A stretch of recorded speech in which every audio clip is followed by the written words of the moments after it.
What's up everybody, welcome back. Thank you for watching. So today we're back with another video on random things you can use for self-defense. So we did a couple videos on flare guns a while back and both of those videos actually did very well. But obviously in the comments I saw a ton of really great suggestions from you guys of other stuff like that you would like to see me test. And this was definitely one of the most common suggestions that I saw. So today we have a powder actuated nail gun, which means it takes 22 blanks to drive the nails out of this thing. So these are used for really tough jobs like driving nails into concrete or attaching 2x4s to concrete, you know, stuff that a hammer and a nail just isn't gonna work for. These powder actuated nail guns will get the job done. So I'm sure this has been done in tons of movies. I think I remember Lethal Weapon or Lethal Weapon 2. I definitely remember a nail gun being used as a weapon in one of those movies. So today we're gonna see if you were on the job site roofing or doing whatever and you left your 500 Magnum at home, because all of my viewers do carry 500 Magnums. But if you left your 500 Magnum side piece at the house and all you had was a nail gun you were working with, could you use this as a self-defense tool? Let's find out. So they actually have different types of 22 blanks you can buy for these nail guns. So this one here is the green box, and you can see it says power level 3 right there on the bottom. And then we also got the yellow box, which is power level 4. So obviously made for different jobs. The yellow is more powerful than the green, so we're just gonna play with both of them and see how big the difference is. So this nail gun is actually pretty sweet. It kind of operates like a pump action shotgun. It would be cool if you could put a strip of blanks underneath and a strip of nails and just go to town on something. But we actually have some of the nails right here. So these are the nails that are made for this nail gun, and you can see it's got that little collar around the nail, and it's kind of like a sabot, like for a shotgun slug or a rifle round. And when you put it in the barrel, that sabot keeps it obviously straight and, you know, make sure it comes out with enough force in the way that it's supposed to. But I'm curious to see when we start stepping back at a little bit longer range if that will actually make it fly straight through the air. So the way you load it is you just put your nail right there in the end of the barrel, grab your 22 blank, put it in the chamber, close it up, and you're ready to go. Now, of course, these nail guns have a safety in the barrel that you have to actually press it down in order to fire it, but we're gonna easily fix that here in a minute. So first, I'm just gonna try to hang this target up, use it as it's designed, and see how it works. This is actually the first time I've ever tried to fire this one, so let's see what it sounds like. It ejects the shell. Look at all the smoke coming out of this thing. That is awesome. It's actually extremely quiet, much quieter than a 22 blank would be out of a, you know, a pistol or a rifle. But I don't know if you guys can see that, but it just blew straight through my paper and into the railroad tie. It's probably not gonna keep that target up there too well. Go ahead and try one more. Guess I ought to put my eye protection on for that. Put our blank in the chamber. Yeah. It's just blowing straight through our target. It's going like an inch, maybe even 2 inches deep into that railroad tie. I tell you what, it definitely packs a punch. All right, well, we saw it just disappear into the railroad tie, so now I have a big old chunk of wood. This is a 4x4. By the way, I have different size nails too. So we have the 1.5 and the 2.5 inch nails. So we'll try both of those out, but let's go ahead and see what it does to our big old 4x4. See how far it goes into this thing.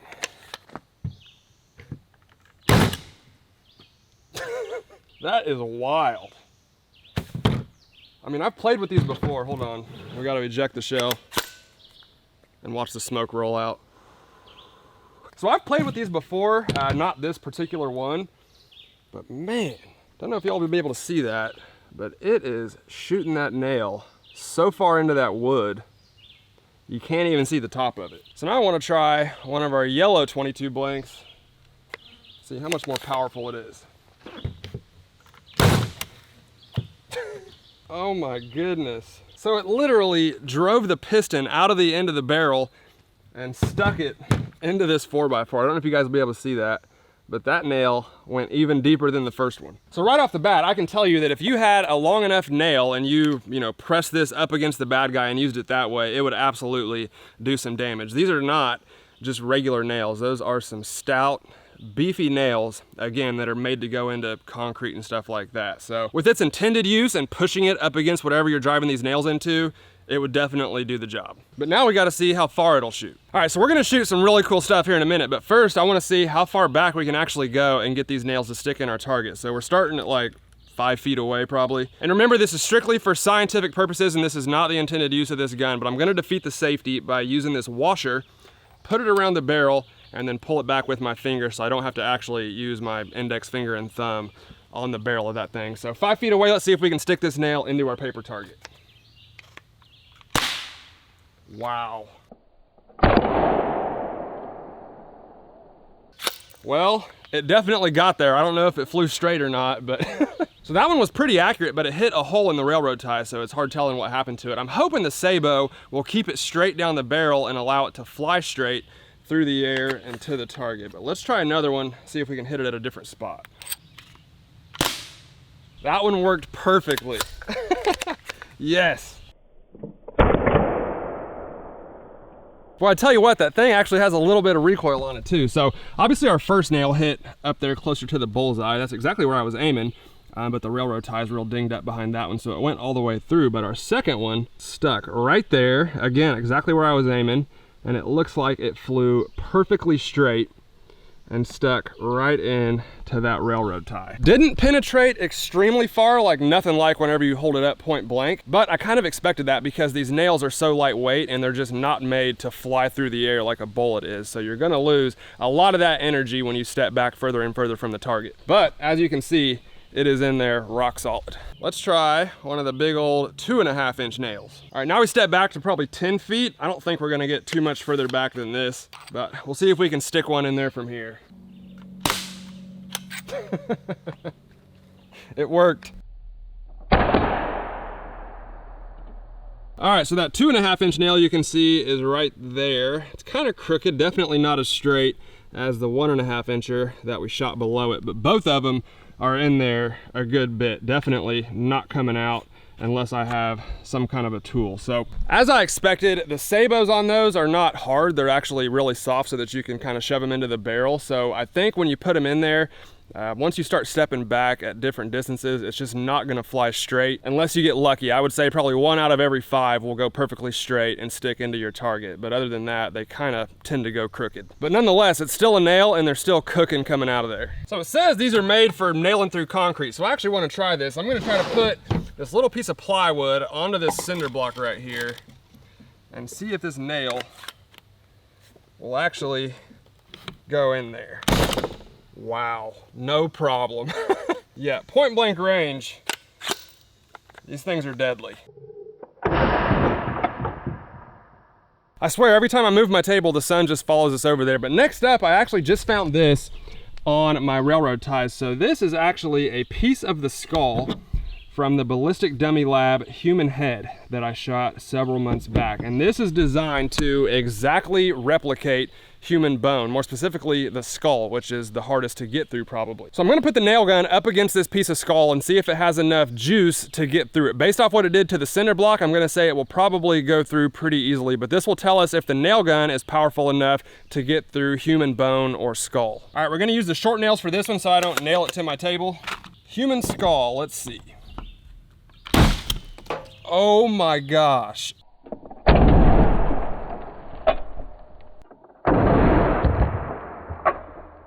I hope the camera's captured that. So it's in my table, and I almost just died. So here's the nail that went into the table. You can see that thing is completely driven into that table, and we have a piece of the skull over here. This is 1/2 right there, and this is the other half. So you can actually see the mark right there where that nail went through that human skull and completely split it in half and shot it out at about 100 miles an hour, hit me in the side, and then the nail still went through my table. That was hilarious, but yeah, I think it's powerful enough to penetrate bone. So we know that at point blank range, these things are extremely effective, and obviously the further away you get, that dramatically decreases. And one of the toughest parts about using something like this for a self-defense tool would be getting up to someone and pressing it up against their body. They probably wouldn't let that happen. So now I wanna see if you weren't right up against them, but also not 5 feet away, really close and able to get that nail off, which is much more likely, how effective would it be? All right, we're gonna start with a brick of computer paper, which is obviously really tough to get through. There's a lot of bullets that won't even make it all the way through one of these. So if I'm being honest, the yellow 22 blanks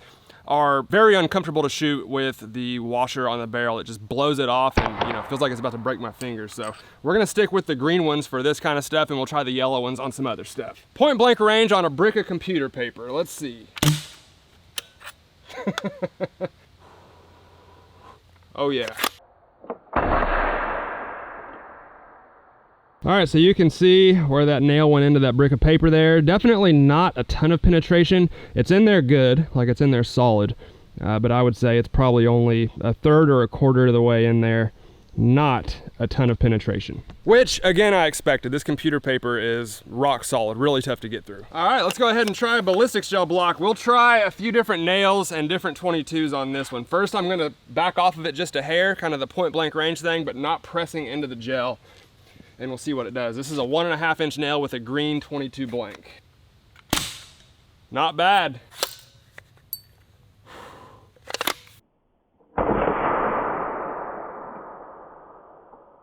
All right, now I'll go ahead and try a yellow 22 blank, and I'm gonna see if I can press this washer up against our table here so I don't have to have my fingers on it. All right, here we go.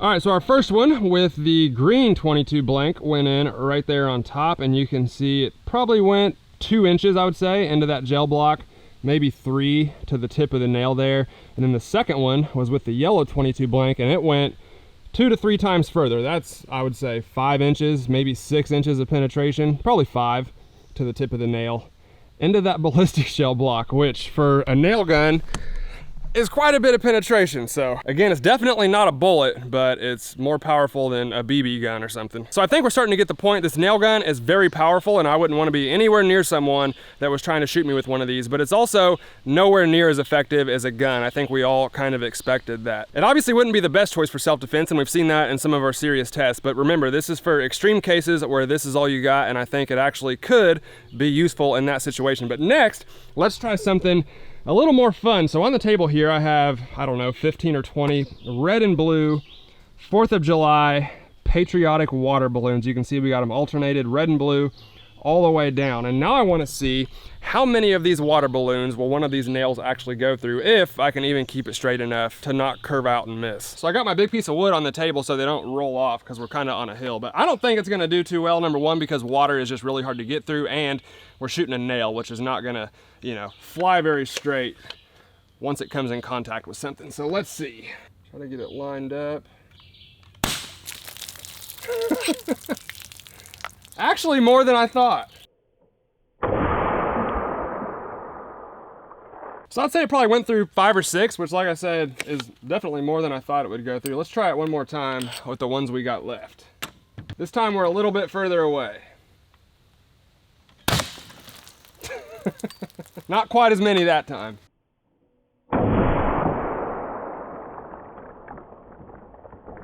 So this is actually super embarrassing, but I had a watermelon that I was bringing out here to do this video, and when I came down the hill, it kept rolling, went all the way down the other hill, hit a tree, and exploded. So our watermelon is not in great shape, but I recovered the 2 biggest pieces. We're gonna try to shoot a nail through these pieces of watermelon. I wanted to see if it could go into a watermelon and out the other side, because that skin's actually pretty tough. So we're gonna see with my 2 half pieces here if we can make it through. Oh yeah. The nail actually came all the way back here and landed right in front of me. I heard it hit the railroad ties, so it went through those 2 pieces of watermelon pretty easily. All right, there's our entrance hole right there on that front side of the watermelon, and our exit hole down there towards the bottom. So it came through that, no problem at all. All right, everybody, obviously kind of some fun stuff there at the end, but I think pretty much early on in the video, we kind of got the answer we were looking for. Powder actuated nail guns can absolutely be very dangerous, but again, like I said earlier, I wouldn't say it's a good choice for self-defense, and I'm sure we all kind of expected that. But I won't go over all the results. You guys are smart enough to watch and come to your own conclusion, but I thought I would buy one of these, bring it out here and make a video, because it's kind of one that I've always wanted to do, and when I did the flare gun videos, I saw a few of you guys asking for this. So there it is. Hope you enjoyed it. If you did, please let me know down in the comments below. As always, hit that like button for me, guys. I'd really appreciate it. Thank you all for watching, and I'll see you next time.